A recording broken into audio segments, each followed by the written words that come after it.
Under normal circumstances, people usually say goodbye at the station and on the platform beside the train, with last words of wishes and reassuring farewells. We said goodbye on the night of 26 September at Tottenham Court Road, one of the busiest junctions on the London Underground. The terrible noise of the trains drowned out our words as if we were speaking in whispers. The human maelstrom twisted us like splinters. Of course, this was not the place to say goodbye to people who might never meet again in their lives. I hugged Francisca and Milan and disappeared into the crowd. Fred was not present. He was already with the Czechoslovak unit somewhere in France, and God knows what happened to him at that moment. Under these circumstances, I said goodbye to my family. Francisca and Milan took the metro to the northwest end of the huge city. They settled in the neighborhood of Edgware. The house stood in a quiet, secluded corner of a former park with a lake. The landlady had evacuated. She was driven out of the house by raids. For us, the woman's flight helped us to find a new home, as our old house had been destroyed during the bombing. After midnight, I travelled from Marylebone Station via Sheffield to Liverpool. About 10 o'clock, we were on the spot. We were put up in a room for transit passengers for the night. Great adventures awaited us, and to help my holy memory, I made brief notes each day. 28 September 1944. Just for fun, if only so that no one would say later that I had done nothing to return my excellent camera, which, by the way, I thought was already missing. I went to the harbour office and asked, with a written confirmation, for the return of my camera. On our arrival from France to Liverpool on 7 July 1940, when unloading the camera and a map were taken away from us, on which Fred and I had jokingly plotted the course of the Mohammed Ali Al-Kabir with the help of a small bustle, knowing the speed of the ship. It was exactly 7 minutes, and after 4 years of storage in a huge warehouse, the clerk of the office politely handed me my valuable machine, which was in perfect condition. The card was not returned to me. It had evidently been destroyed. The course we had plotted for the ship was so accurate that a naval officer who happened to be looking at our chart was quite surprised and took it away. On this map, it was clearly visible what tricks our ship resorted to in order to avoid meeting with submarines, which were full of them in the Mediterranean Sea. I took many valuable documentary pictures with my camera later on my way to the front. At 3 p.m., I walked down the gangway to the Duchess of Bedford. This is a large passenger ship of 18,000 tonnage displacement. It has 2 pipes. The ship's engines are oil-fueled. It's hard to describe the size of this ship's pipe. There probably wouldn't be 10 men to put their arms round it. The ship is intended for military transport, and today it carries 4,300 people from different military units travelling to Palestine, Tehran, the Far East and Central Africa. The passenger list includes us, 13 Czechoslovak officers bound for the Soviet front. 29 September. Duchess of Bedford is still anchored at the breakwater. Next to it is the Mauretania, a colossus twice the size of ours. In June 1943, it ferried a Czechoslovakian unit from the Middle East to England. It was a quiet, golden autumn evening. The moon appeared in the sky. The celestial yoke was almost perfectly round and glittered like a Christmas tree toy. The waves splashed caressingly against the side of the ship, and the reflection of the moon rocked on them like a boat. Leaning against the deck rail, I looked in the direction where London was. Instantly London flashed into my imagination like a screen. The illuminated Birkenhead, lying on the other side of the River Mersey, opposite Liverpool, reminded me of 7 July 1940. At that time, past us refugees from France who arrived on the Mohammed in England, boated cheerful tourists returning home and simply waved to us, as if our tragedy did not touch them at all. 30 September. About 7 o'clock in the morning, 2 small tugs Bison and Wapiti came up to us and dragged our ship on ropes from the breakwater. As soon as the Duchess of Bedford was far enough from the shore, her big propellers started up. By 8 o'clock, we began to move away from the breakwater, and little by little we got into the open sea. By 11 o'clock, the English shores had disappeared in the mist of Liverpool Bay. With them, something tender and personal left me. It was as if I had lost something when I said goodbye to the land. I had thought that everything personal was over at Tottenham Court Road, but on deck I realized that it was not. In hard times, when human bonds are severed, longing triumphs. We are travelling in a fast convoy with 4 other vessels. The seagulls have disappeared, except for a few, the hardiest ones. The sea has turned from grey to green, then dark green. From 2 o'clock in the afternoon until darkness fell, we sailed along the coast of Wales and southwest England. In the afternoon off Bristol, several more vessels joined us. Now in our convoy of 16 vessels, most of them military transports of displacement from 10 to 18,000 tons, in the evening, the ships are lit on board lights, white, red. The sea gradually acquires a greenish-blue colour. In the afternoon, there was a drill. It will be held until special order twice a day. On October. In the morning, the shores of Southern Ireland showed themselves. We marched along them until lunchtime. We were given red electric lights to our lifebelts. There was a slight swell on the sea. It warmed up considerably in the evening. We are heading southwest, at times changing to west, south or southeast, constantly threatened by submarines. The moon has risen. It's now a full disk. Ship's convoy, flooded with moonlight, silently, like ghosts, glide along the sea surface. This picture makes an enchanting impression. One sailor told me that the depth of the sea below us is 4,000 meters. At dinner, coupons were distributed for rations, which included cigarettes, pipe tobacco, chocolate, and soap. 3 October. It has warmed considerably. The women on the ship are sunbathing and walking around in shorts and light summer blouses. The men take off their warm uniforms. The speed has increased to 14 knots, that is, 25 kilometers per hour. Tomorrow night we must sail through the Strait of Gibraltar. We are gradually approaching Africa and the Mediterranean Sea from the west. The greenish colouring of the sea has changed to an ultramarine blue. At 16 o'clock we are about 300 kilometers west of South Portugal. Coming now on a southwest course, we shall soon begin to turn eastwards towards Gibraltar. There is no place to fall on the upper deck. Everyone is sunbathing. Only when it was completely dark did a light breeze blow. I sit on the upper deck and indulge in reminiscences. Next to me sit Staff Captain Patira and Captain Quidoka Tiara. I think they are thinking as much as I am about what has been and what will be. And suddenly the ships of our convoy gave a honk. In the distance, an illuminated ship, evidently neutral, sailed past us. 3 October. At 8:30 in the morning, 5 birds came from somewhere, rested on the mast, and flew away. In the direction of their flight lay Spain. I think they were pigeons. They had to fly at least 300 kilometers to reach land. The sea is now a deep blue color, no trace of green. From today, soldiers are allowed to wear tropical uniforms, shorts and short-sleeved shirts. The weather is like our hot summers. About 8 o'clock, we change course substantially. We are now sailing straight east towards Gibraltar. By evening, the order of movement changes. The convoy narrows. Part of the fast destroyers are sent to the end of the convoy, which now that we leave the Atlantic Ocean, the most vulnerable to attack by submarines. At 18:13, one of the destroyers fires 2 depth charges in front of us. The crews of the guard ships are visibly worried. By 8 o'clock in the evening, on the left on the course of the convoy appear lights. We are approaching the strait. On the African coast of Spanish Morocco, the lights of lighthouses are also beginning to flash. I bought 2 small brooch anchors in the mess hall. I will send them by sea mail to Francisca and Milan. Francisca still wears this brooch on his suit as a tried and tested symbol of faith and hope in hard times. 5 October. The time of passage through Gibraltar I slept through. The Duchess of Bedford sailed through the strait without stopping. In the morning from the upper deck I saw the friendly, charming, calm Mediterranean Sea, the blue sky harmonizing splendidly with the darker blue of the water, and the shining sun. It all created a joyful mood. Everything on this sea and on its shores breathes cheerful carefreeness and sets the mood for relaxation and doing nothing. The picturesqueness of the landscape and the whole atmosphere contribute to this. The blue sky is the embodied joy of life.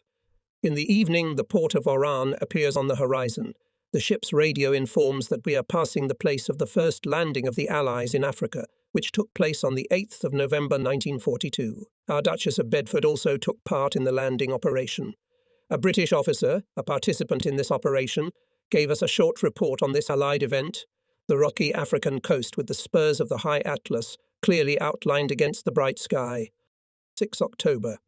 On Friday morning about 8 o'clock we were welcomed by Algiers.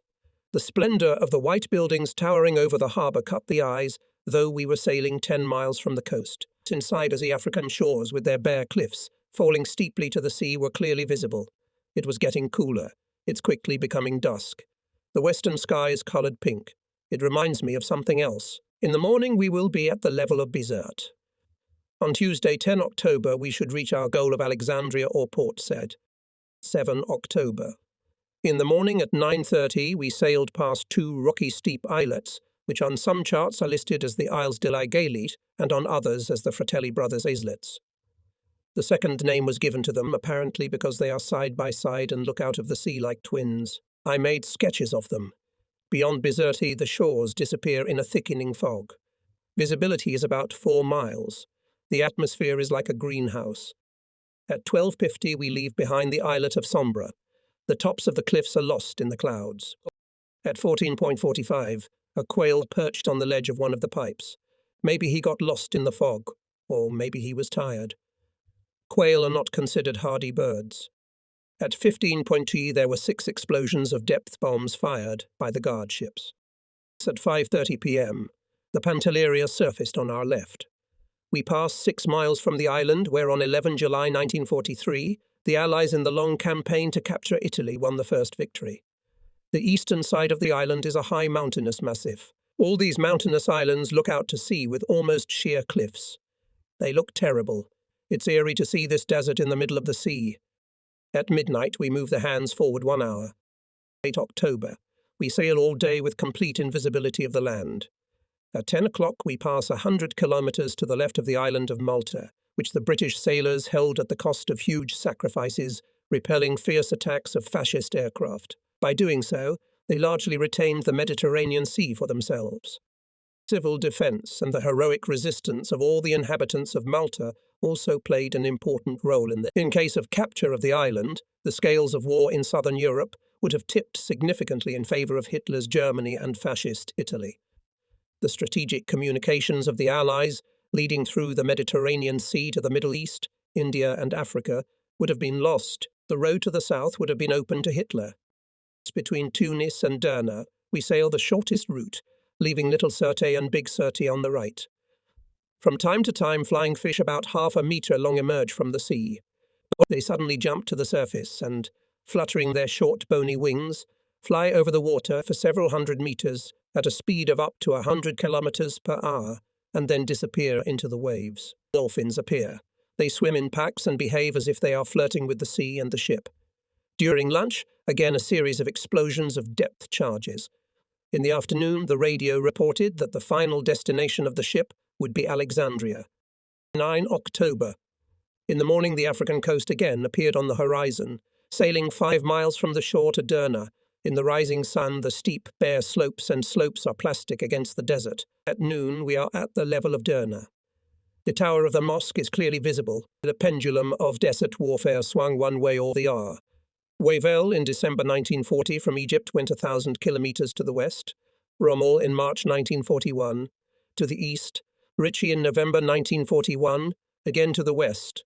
And Rommel in July 1942 again to the east. And always the way lay through Derna and Benghazi. Towards evening, we passed Tobruk, which was out of sight. Involuntarily, I remembered the living and dead soldiers of the Czechoslovakian unit in the Middle East, which under the command of Colonel Karol Klapalik participated in the successful defence of an encircled fortress in the autumn of 1941 under harsh conditions. The Duchess of Bedford and another ship of the convoy separated from the general formation and headed towards Alexandria under the protection of a destroyer. Along the ship floats a multitude of jellyfish. They resemble large yellow-green washing sponges. In the evening we return the red lights. We are probably out of the high danger zone by now. Tomorrow English money will be exchanged for Egyptian money. It's a scalding heat all day. Packing. 10 October. In the morning the surface of the sea has an unusual appearance. It is remarkably calm, as if watered with oil.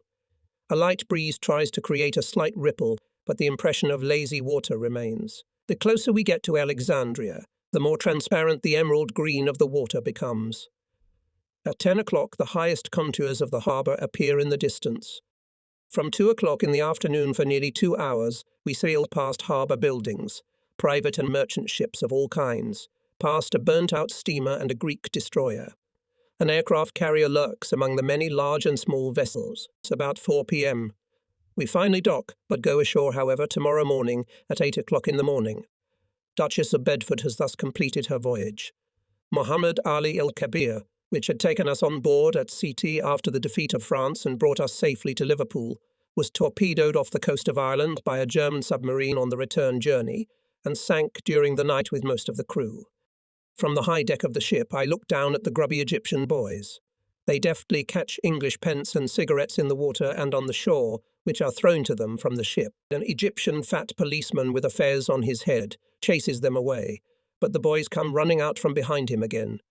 The policeman rewards them with kicks and hits them with the butt of his rifle, but they respect only the English military police.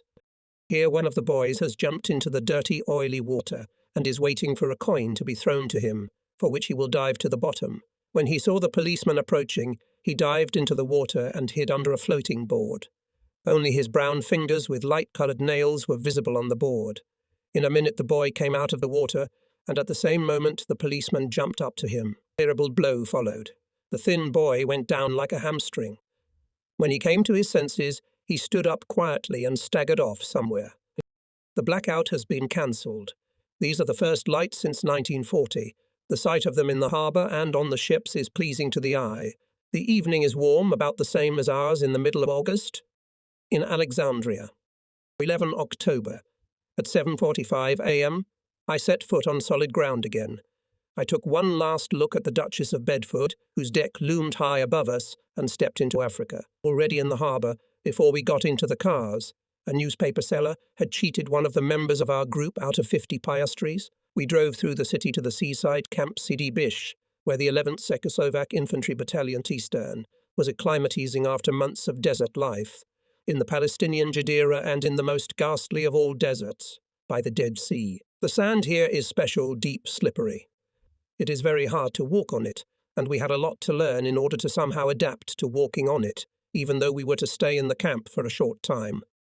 The transit camp is situated 5 miles east of the town in the desert, which here passes directly into the sea. Everywhere you look there is sand, hot sand. Around the camp grow in groups thin palm trees tilted to the ground, laden with ripening dates. We were literally enveloped by the heat. Sweat without ceasing streamed down our faces. The August sun was no match for the October sun here. While I was walking between the tents to the warehouse for shorts, my canvas trousers became wet through and through in a minute. We got straw hats, mosquito nets, and electric torches. We took the tram into town in groups. Right on the street, a child, probably not even 4 years old, sleeps on some rags. He's lying all alone. Flies are all over his face, which hasn't been washed for a long time, covered with various sores. In another street, a woman sits on the ground and stares dumbly, with a completely indifferent look in front of her. A baby sleeps on her lap. The corners of his eyes are festering. He probably has trachoma. And again the flies swarm. The mother doesn't even move to ward them off. Why not? I gave her £1. But what does £1 mean in this sea of poverty? The Arab infants I saw mostly sleeping were without signs of life, pus in their eyes and clouds of flies on their faces. Those I saw no longer looked like human beings. Poverty, terrible poverty. It is impossible to buy anything without knowing the local customs. The first price offered is always unaffordably high. By haggling, you can bring down the price by 1/3 or even more. What is the real price of the goods after that? We try to be extremely vigilant not to let ourselves be deceived in any way, but we do not succeed very well. I'm walking along the quiet street. Suddenly, a flock of kids burst out of somewhere and, right at me, a man in military uniform. Each of them has a bundle of newspapers under his arm and another one in his hands. They waved the newspapers vigorously, surrounded me from all sides, shouting something at me. The impression is as if the war is over, no less. I bought a lot of newspapers in the hope of learning as much as possible from them, and even overpaid the boys. When I looked at the number, it turned out that the papers had been published 6 months ago. Quite understandably, the boys had already evaporated. Their deception, however, made me laugh and put me in a good mood. I had dinner at the European chic restaurant Monsignor with music and dancing. But I wanted to get out of there as soon as possible. I wanted to experience the real, fake Alexandria at night. Not far from the Monsignor sat an old woman. In front of her, on the bare stones of the pavement, lay a child. A fat policeman began to kick the dozing woman with his foot, and people passed by as if they did not notice anything. In an abandoned alleyway in the darkness, I shone my torch on something. It was children, little boys. huddled against the wall, shrunken from the night cold. They slept in a row against the wall. You couldn't tell where their heads were and where their feet were. Having seen Alexandria at night, I hurried to my own, under the roof. In the impenetrable darkness of the Egyptian capital, I managed to do it with great difficulty. 13 October. Today at 5:45 p.m., we leave by train for Haifa. There is so much gold in the bazaar on the Golden Street that one can't even look at it. In open small workshops under a single awning, goldsmiths melt and emboss gold, giving it noble shapes right in front of all passers-by. You can't even believe that there is so much gold around, pure gold. A similar picture would be in Tehran, with the only difference being that there they sell silver instead of gold. I bought Francisca a small bracelet, made of just hearts. It cost me almost all my cash. There is plenty of fruit everywhere. There are medlars and pomegranates, but fruit is expensive. We load up when it's dark. The road goes across the Nile Delta, through a knot of rivers and rivulets. The Nile up to Cairo flows as a single mighty stream, but further north it scatters in a fan and falls into the sea, all along the coast from Alexandria to Port Said, the triangle of Cairo. Alexandria, Port Said, whose base at the sea reaches 200 kilometers, and whose height from the sea to Cairo is about 150 kilometers, occupies an area of more than 30,000 square kilometers. It is the most fertile area along the course of the river, and is harvested 2 or 3 times a year. The whole of Moravia would fit in the Nile Delta. At 23 hours, we cross the main branch of the Nile at Tanta Station. From Egypt via Baghdad to Tehran, in October. At Al-Tel al-Kebir station situated in the Delta, we arrived at 6:45 and waited 5 hours for our train to be prepared for another track. There are poor clay shacks of the fellers all round, and a little hilly country with cornfields. The sediments give the soil of the Delta a pale grey, clay appearance. The clay is felt in everything. The trees lack freshness, grey-green like wilted leaves. The trees are gnarled and stunted, lacking slenderness and majesty. Even the trees here are squashed, as if they too have been bent by the poverty you see around them. And here is a rich Arab travelling to Mecca. He is accompanied by wives, children, and a whole procession with music. I wanted to photograph them, but the Arab, dressed in European style, angrily forbade photographing his wives. Around lunchtime, we travelled onwards. At 1 o'clock we arrived at Ismailia, whence a second group was leaving for the Ease. General Satoris, Colonel Vezakek, and 30 officers. They have not been issued tropical uniforms, and look very weary. Just at 2 o'clock, we approach the Suez Canal and drive 5 or 6 meters along this important waterway. All around is bare desert, devoured by the sun. At 14:30 on a temporary bridge we cross the road along the canal, only from the other side. The width of the canal is 150-200 meters. We overtake 2 ships sailing towards the Mediterranean Sea. The view of the canal from the desert side is not attractive at all. It seems that a pipe is slowly moving along the unseen sandy plain. Yes, a chimney with smoke billowing from it. The other parts of the ship are not visible. They are hidden by the banks of the canal. A lone chimney in the midst of thousands of years of silence of the ancient world makes one chuckle. After lunch in El Kantar, we set off across the desert. Lieutenant Shacha, who knows these places, says that this is the most desolate of all deserts, as there is a special kind of sand, which makes travelling very difficult. In the hot, shivering air, one can scarcely see Mount Sinai. In the evening, we were still in this terrible desert, but soon felt the approach of the sea. We pass by oases and caravans, and there are many date palms with ripening fruit all around. There are 7 of us in the compartment. Nobody knows how we will be accommodated for the night. 15 October. At midnight we were in Gaza. When it dawned, we were already passing by cultivated, well-tended fields. They were then replaced by vineyards and olive groves. We arrived in Haifa at 7 o'clock in the morning. The first impression is pleasant. The houses here are stone, solid, and there are many modern buildings in the city. After Egypt, cleanliness and order are striking here. We take out tropical helmets. When they gave them to us, I was struck by this belated favour. It is already the middle of October. But now I was grateful in my heart for such care. At 3 o'clock in the afternoon we got into the stewed bakers. There are 13 of us. We are not superstitious, but this number is considered fatal. We drive the trucks further east, past kibbutzim Jewish cooperative farms, past orange and lemon groves and endless vegetable gardens full of beautiful vegetables. Irrigation systems are everywhere. The soil in the vegetable gardens is well fertilized and free of weeds. As we drove by, peasants were coming out into the fields. They were walking along singing songs. After crossing the Palestinian-Lebanese and Palestinian-Syrian borders, poverty was again evident, poor houses made of clay.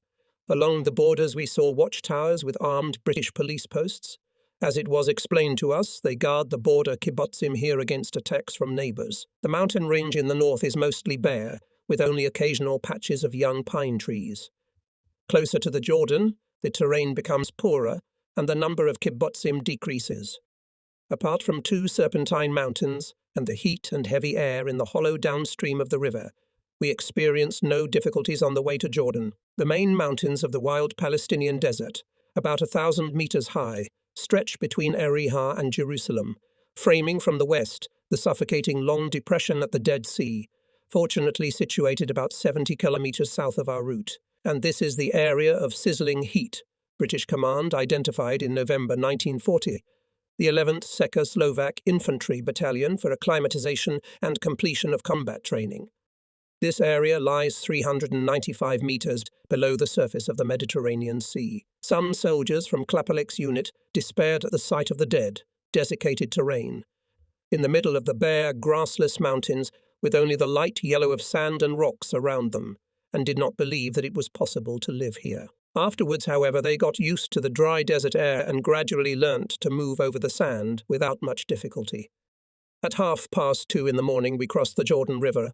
Its surface level here is 200 meters below sea level, and with it the Palestinian-Jordanian border, which stretches from north to south parallel to the river. The Jordan flows lazily.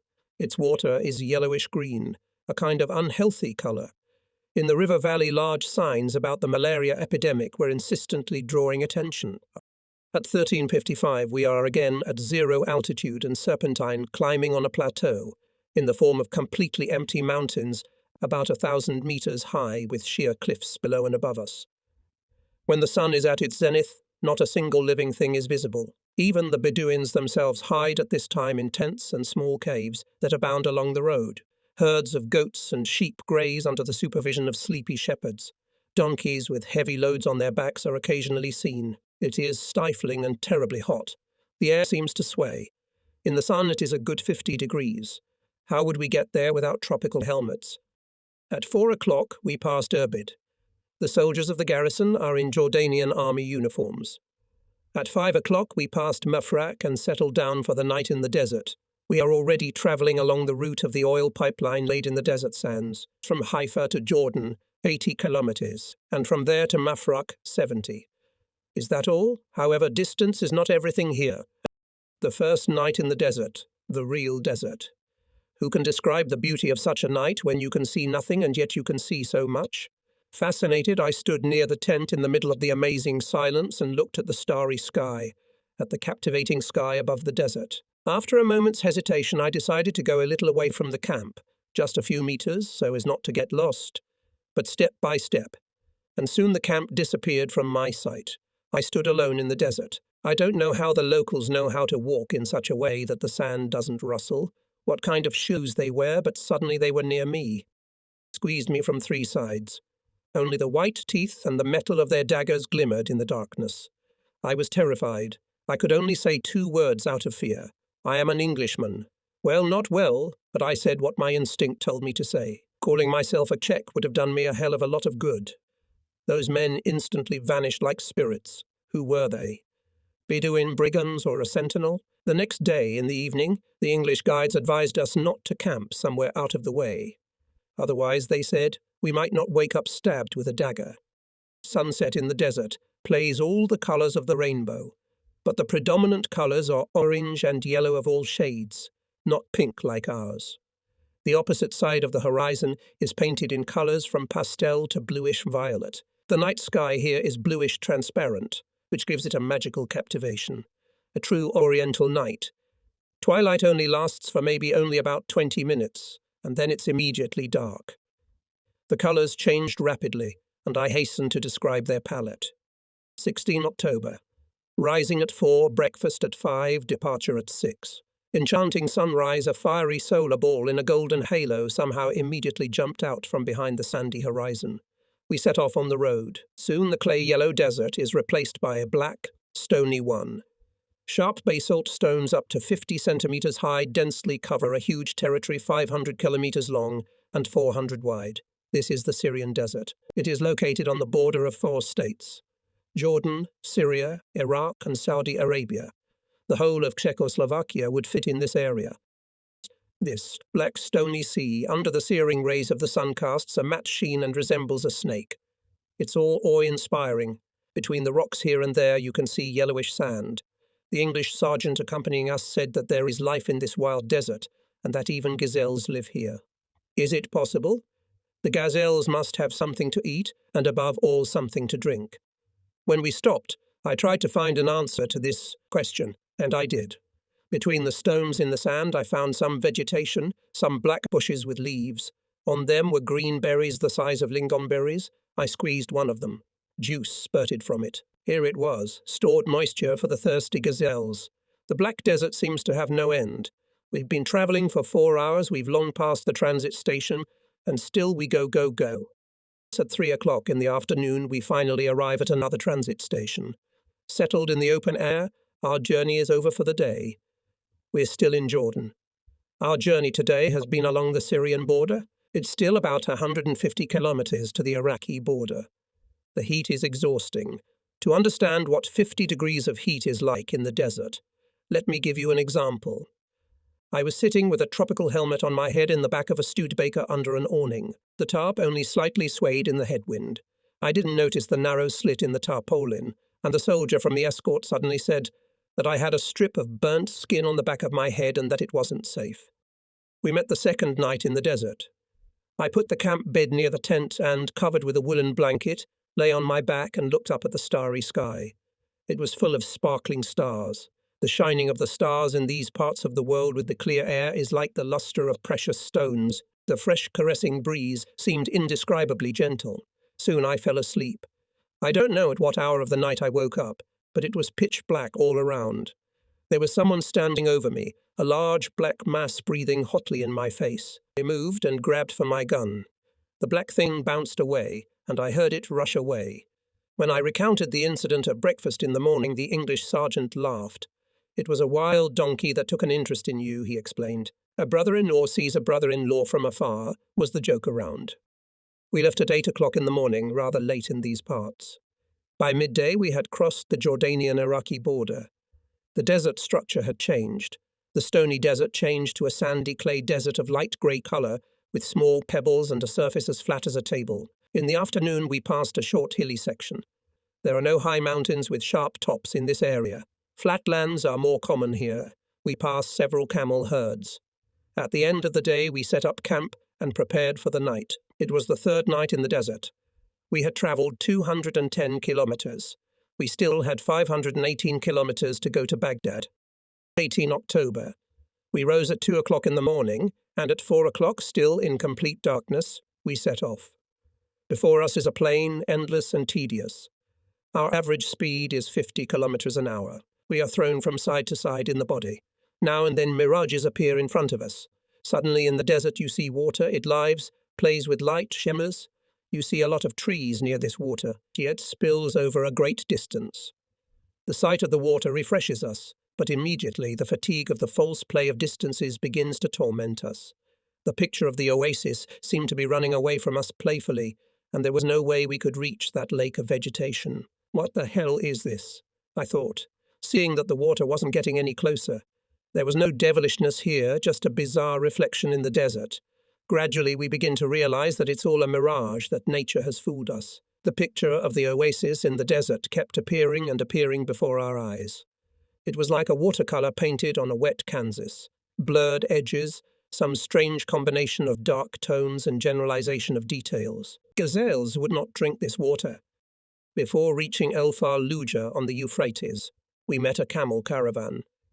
It was coming from somewhere from the vast expanses of the desert and was heading for Baghdad. There is something majestic in the slow, swaying movement of the camels, which walk one after the other with their heads proudly raised, as if they realize that they cannot do without them in the desert. The calm that has reigned here for millennia has accustomed both these animals and the people sitting on them to stoic calmness.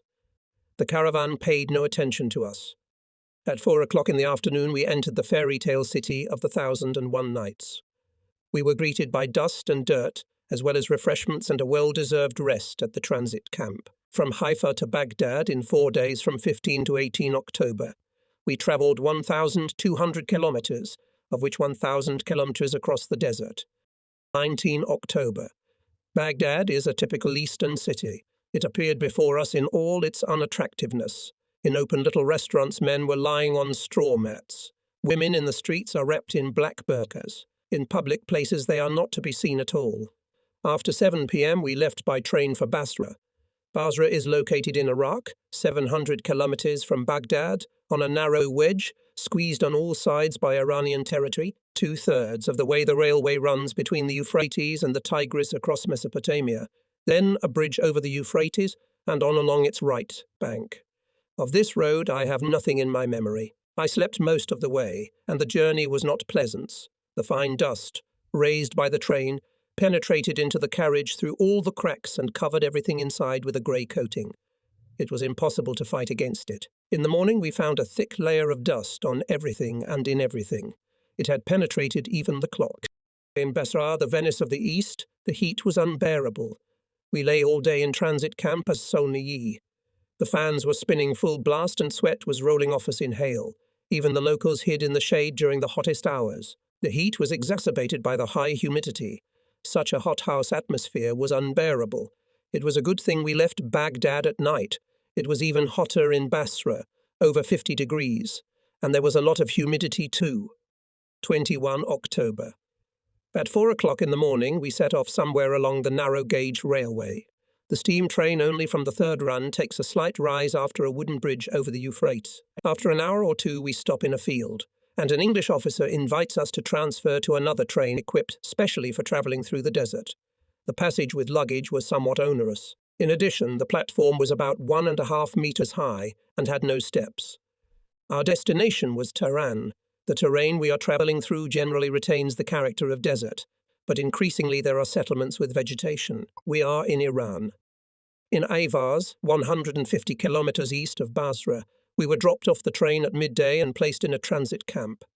It was hot again. Again we were dousing ourselves with sweat in the shade. The swimming pool was our salvation. We did not get out of it till evening. We leave only tomorrow evening. 23rd October. In all my life I have nowhere seen such appalling poverty as at Ahwaz, on the river Karun. This river joins the waters of the Euphrates and Tigris 70 kilometers from the Persian Gulf. I looked down from the high bridge. Near the wharf for a small wheeled steamer, people were bustling about. The English sergeant had dissuaded me from going out into the city because of the danger of catching a contagious disease, but I still went, saw, but did not wait. I was struck by the terrible poverty of creatures like humans. It was hard to believe.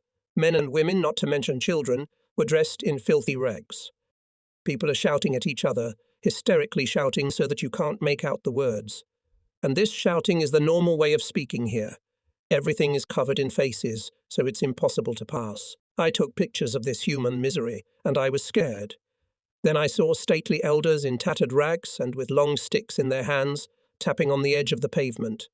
The trachoma is the broom of the East. The blind men. One of them, tall, slender, hairy, looked like Ivan the Baptist. I watched from my seat the 3-meter sharks and sawfish that come in here from the Persian Gulf and fish for waste. That same evening we left for Tehran. 24 October. In the morning about 9 o'clock we were at Qum, that holy city. The gilded dome of the beautiful mosque shone in the sun and was visible from afar. There seemed to be no end to the mountains, and they were getting higher and higher. There was no vegetation around. As far as the eye could see, bare rocks. 800 kilometers of dead rock, dead, and the oil that fuels the world. The locals, though, make much less use of this wealth. At 7 o'clock in the evening, we finally reached Tehran.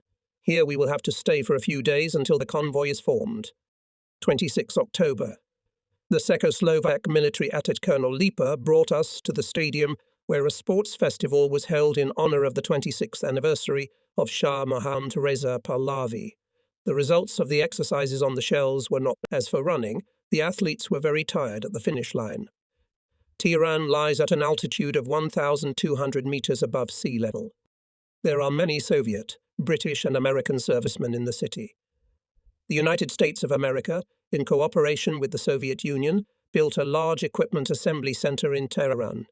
From here, after assembly, American cars Studebakers, on their own, go to the Eastern Front. When I was photographing the bazaar, I did not notice how suddenly I was surrounded by a far-from-friendly crowd. I tried to get out of the encirclement as quickly as possible. The bazaar in Tehran is Oriental life in its natural form, unvarnished, with all its unique smells, shouting, trading, gesticulation, dust and dirt. Here men in turbans and camels laden with puffed-up luggage push their way through the crowd on little patient donkeys. There is a motley mishmash of people of different types and skin tones.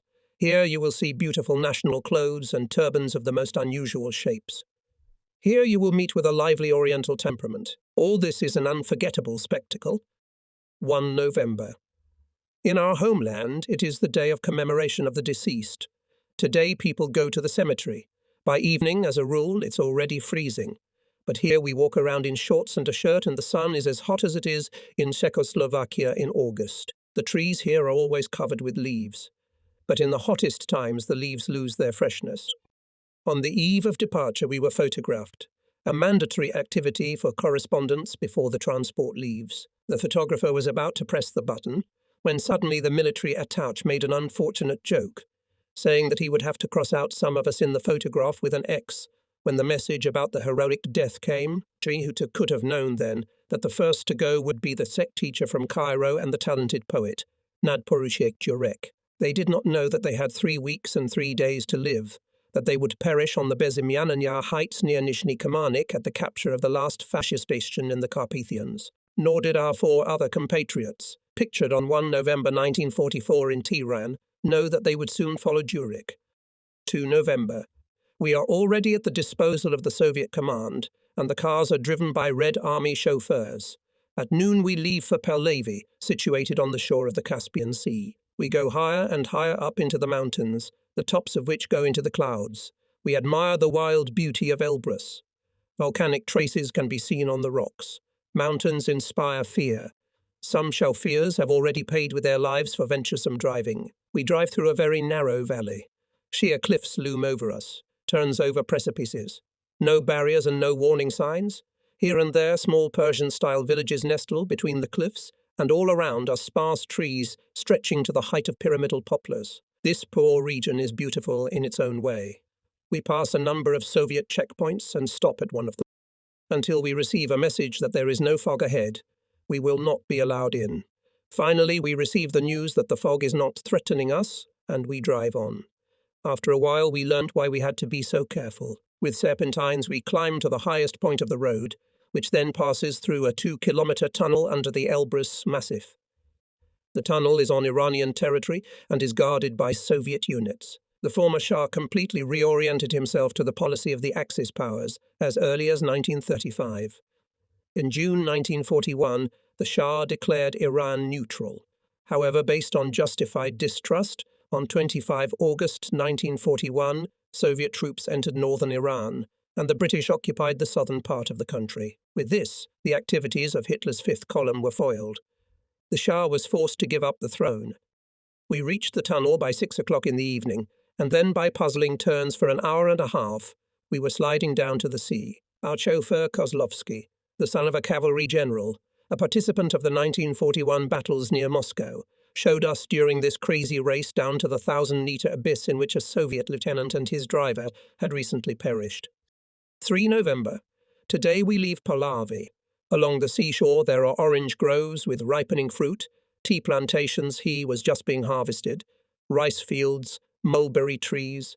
In the summer residence of the Shah we marvelled at the beautiful terraced gardens. The people here do not make a wretched impression. The women wear trousers. At 4 o'clock in the afternoon we loaded on a Soviet steamer of 500 tons displacement. In a small saloon Soviet people hospitably treat us. Everything is very tasty. Some crew members live and work here with their families. They are simple, kind people, used to the harsh life. A different world begins here. After 9 o'clock in the evening, we go out to the vast expanse of the Caspian Sea. It is greenish in color. During the night a storm hit us. The vessel was creaking terribly. Thrashing from side to side, water flooded the portholes and penetrated into our cabins. But there were cheerful shouts and laughter on the ship. 5 November. At 8 o'clock in the morning we enter the port and dock at the breakwater. We are on the Soviet land, in Baku. At last I will see this heroic people of the great Slavic state, the people whom I tried to help as much as I could back in London. We are met by a Soviet military delegation headed by a colonel. After accommodation in a cozy hotel in Tourist and an official greeting, a hearty breakfast was waiting for us. After lunch, an amateur group of the local garrison gave a concert. We left in the evening at 21 o'clock. We didn't have time to see the city, but by the faces of the locals, Soviet oil workers, we understood well what a long, hard war is. The echo of the war reached the very outskirts of the giant country. The lack of men on the labour front was made up for by women. They are everywhere, with a rifle at the warehouse at the helm of the ship. They are drivers and carriage drivers on transport, work in clerks' offices, and in oil production. Women wear headscarves tied round their heads, tilogorioks and felt boots. Men wear paparks, ear flaps or caps with a visor. A large number of wounded and disabled war veterans are conspicuous. Tired look of people speaks of malnutrition and lack of sleep. Elderly and middle-aged people speak little. Young people are more talkative. Above the harbour with its numerous ships, one can see a giant statue of Kirov, the glorious son of the revolution. Oil derricks rise right off the coast. The surface of the water in the harbour is covered with a film of oil. We are travelling in a third-class carriage. Each compartment has 6 sleeping places. 3 shelves are fixed rigidly, and 3 are folding. The captain is in charge of our carriage. With him, the intendant, a senior lieutenant, and a few soldiers. Red lard, jam, condensed milk, sausage, butter, cheese, fish, breadcrumbs, sugar, and tea. Boiling water for tea could be taken from railway stations. The sausages are hung from the ceiling of the carriage. We will be on the road for about 12 days. Everything around us is homely and cosy. We left exactly at noon. 6 November. In the morning we wake up in Derbent, on the Caspian Sea. At 2 o'clock we are in Makhachkala. It is still the Caspian Sea. The sea is turbulent. Gradually its greenish surface begins to recede. So far there are no destructive traces of war visible anywhere, but on people's faces there is an indelible imprint of suffering and everything they have experienced. In the evening by candlelight you can talk and dream. It is cloudy. We are travelling by step. In the daytime we read or learn Russian language. At night we drove through places east of Grozny where Soviet troops finally stopped Hitler's offensive. In the evening, already at dusk, we were in Grozny. Now our way will lie through all Russia on the traces of heroic struggle of the Soviet people. 7 November. At 8 o'clock in the morning we arrived at the Mineralny Vody station. Only walls remained of the station and the neighbouring houses. The remains of carriages are scattered around. The mountains are covered with clouds. No colours of the Caucasian foothills can be seen. It is raining. On the platform, poorly dressed women are wrapped in shawls and shabby sweatshirts. You can see from their faces that they are tired from the long war. Their eyes are hard to describe. These eyes were accusing in them the horror of the years of war. Those eyes called for vengeance. A chilly girl with no stockings, in big old boots that don't fit her feet, wrapped in a shawl, offers water. Water which is so plentiful everywhere. And she smiles such a sweet, pure, pitiful smile that I feel uncomfortable at the thought of how she suffers. Seeing the faces of women and children. Even the terrible trials of war could not erase from them Slavic softness and tenderness. They speak softly and sing songji too. As soon as possible their torment must end. It's drizzling rain. It's cold. On the way to Armavir we saw a picture of total destruction of the railway park. On both sides of the road on whole kilometres stretched a chain of broken steam locomotives and wagons of all kinds. Steam locomotives bearing the markings Cologne, Kassel, Essen and Frankfurt are lying with their wheels upside down or on their sides. All this eloquently testifies to the strength of the Soviet Army's offensive. Armavir railway station and the city are destroyed. There are ruins everywhere. Here there were fierce battles. In the evening we arrived in Kropotkin, and then our way lay to the station Tikhoretz. Soviet officers and the conductor came to us for a tour. We congratulated them on the anniversary of the Great October Socialist Revolution. 8 November. At 5 o'clock in the morning we arrived at Rostov-on-Don. At noon, a Soviet officer took us to the city. It is three-quarters destroyed. The once rich city of millions is now deserted. Now only 200,000 inhabitants are here after a relatively short occupation. The people are quiet, haggard, looking at us with distrust. Prematurely aged women walk past us with frozen faces, without smiles. Crowds of people gather near the railway station. It's hard to say why, whether they want to go somewhere or whether they are simply meeting and seeing off the trains that embody life for them, a better life that will come when this war is over. It is only here, in the Soviet Union, that the terrible atrocities of the Nazi regime are fully revealed. Everything suggests that this is where the center of gravity of the struggle against fascism lies. The call, "Everything for the front," is shouted at every railway station, in every village we pass. All this testifies to the firm determination to fight until the complete defeat of the enemy. People gave everything in the name of victory. It was necessary to win this war at all costs to live a better life afterwards. More tanks, more planes, more shells, more efforts both in the rear and at the front. This was the content of this harsh, but the only possible slogan at that time. At 3 o'clock we left Rostov. Almost at dusk the Sea of Azov appeared, and after a short time we saw the lights of Taganrog. Here were fierce battles. We talked in the dark. At 16:30 we arrived at Sinyovskaya. Despite the rain, the women on the platform offer pies, chickens, apples. 9 November. We are travelling along the Donbass. It rains all day long. Everywhere you look there is a plain, a lot of power lines and dumps. This is an industrial area. 10 November. At some completely ruined station a woman said to me, "Your situation is better. You have no children with you. But what is it like for us mothers to watch them tortured and suffering?" She wished me a good journey and sighed deeply. The weather is overcast all the time. 11 November. About 9 o'clock in the morning we stopped at Bila Tserkva. Here at one time the 1st Czechoslovak Brigade was active. We got out of the carriages to stretch ourselves.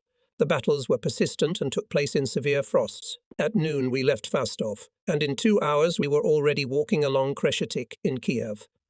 Mountains of debris and broken bricks were piled up on both sides of the completely destroyed avenue. The city, which had 1 million inhabitants in peacetime, is now home to no more than 50,000 people. Everything is in need, but Kiev is awakening to a new life. On Lenin Avenue, a 4-year-old boy suddenly ran up to me and clung to my leg with a joyful cry. It threw me into a state of confusion. The boy immediately reminded me of Milan. Excited, I hugged the little boy and put a 10-ruble note in his hand. I had nothing else. He was smiling broadly, his eyes sparkling with mischief. I don't know what made him run up to me, but it touched me, and I remembered him for a long time afterwards. 12 November, Sunday. Rainy. We passed through Korostan, Novograd-Volinsky, Shepevka and Ternopil, and after a short stop in Lvov went on. The closer we got to the front, the slower the trains went. In Dobromil we stood for several hours again. This region reminds me of the Beskids. The bluish coniferous forests scattered over the snow-covered mountains bring back memories of home. Opposite us stands an ambulance train. My bronchitis is treated with pure alcohol. Because of the burnt mucous membranes, I could not eat for almost a week afterwards. The next day it was a glorious evening. The sun gilded the blood-yellow and fiery red autumn leaves on a nearby hill. There was peace and tranquility in nature. At night, in the pitch darkness, we trod onwards. Thus, we travelled from station to Girov, and then the train started towards Sanok. At 7 o'clock in the morning, a Czechoslovak trumpeter played an excellent revival. We were in Krosno. Here was the reserve regiment of the 1st Czechoslovak Army Corps in the USSR. And for the first time something foreign came to my ears that I had never heard before. It came from somewhere from the west, lost and then gained strength again, like a fire, which flares up, then dampens its rage, then flares up again. Gradually I began to realize that this distant rumble was artillery firing, that we were already at the front. There was something formidable in these pulsating rumblings, bringing death, as if some huge unknown force was settling scores with people, playing with their fates and destroying them without regret. And those on the other side, curled up in the trenches, had a far from enviable fate, and in this they had themselves to blame. They should not have got involved here. They would have stayed at home instead of spreading all over Europe. At noon we went by car to the village of Raimanus Droch. There we'll wait for the corps commander, General Svoboda. Then we climbed the Carpathian mud, drowning up to our shins. The general said by telephone that there was a battle going on, and therefore he could not come, but invited us to his command post at 20 o'clock. At 8 o'clock in the evening I saw General Svoboda for the first time. Our distant journey was over. A new fighting life was beginning, the struggle for freedom.